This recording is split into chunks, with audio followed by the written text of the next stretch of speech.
প্রধানমন্ত্রী তারেক রহমান বলেছেন, দেশের মানুষকে সিদ্ধান্ত দিতে হবে, যারা রাজপথ বন্ধ করে দিতে চায়, বিশৃঙ্খলা সৃষ্টি করতে চায়, তাদের বিরুদ্ধে কী ব্যবস্থা গ্রহণ করা উচিত।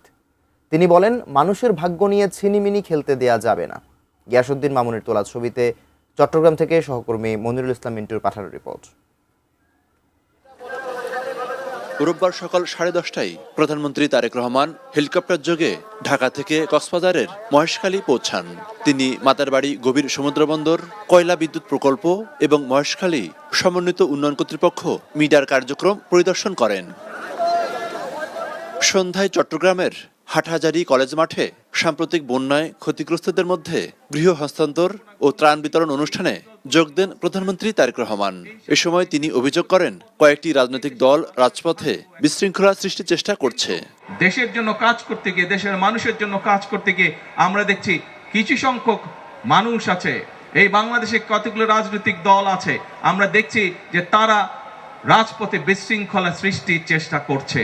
প্রধানমন্ত্রী বলেন, যারা দেশের মানুষের উন্নয়নে প্রতিবন্ধকতা সৃষ্টি করবে, দেশের মানুষের ভাগ্য উন্নয়নে বাধা সৃষ্টি করবে, তাদের বিরুদ্ধে রুখে দাঁড়াতে হবে।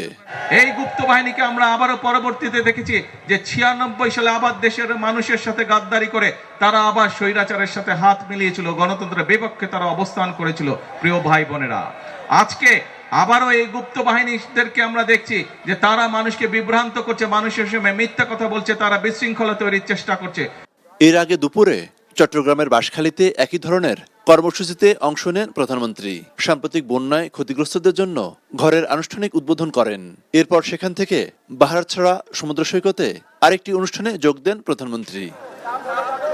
সেখানে প্রধান অতিথির বক্তব্যে তিনি বলেন, গ্যাস বিদ্যুতের সমস্যা আগের সরকারের সৃষ্টি। এই সমস্যা সমাধানের জন্য কিছু সময় প্রয়োজন, কিন্তু এই সংকট নিয়েও বিভ্রান্তি সৃষ্টি করছে একটি দল। বিভ্রান্তকারীরা যদি বিভ্রান্ত করার সুযোগ পায়, ক্ষতিগ্রস্ত হবে জনগণ। বিভ্রান্তকারী যারা, তারা তো নিজেদের মতন করে চলে যাবে, তারা তো জনগণের সাথে থাকবে না।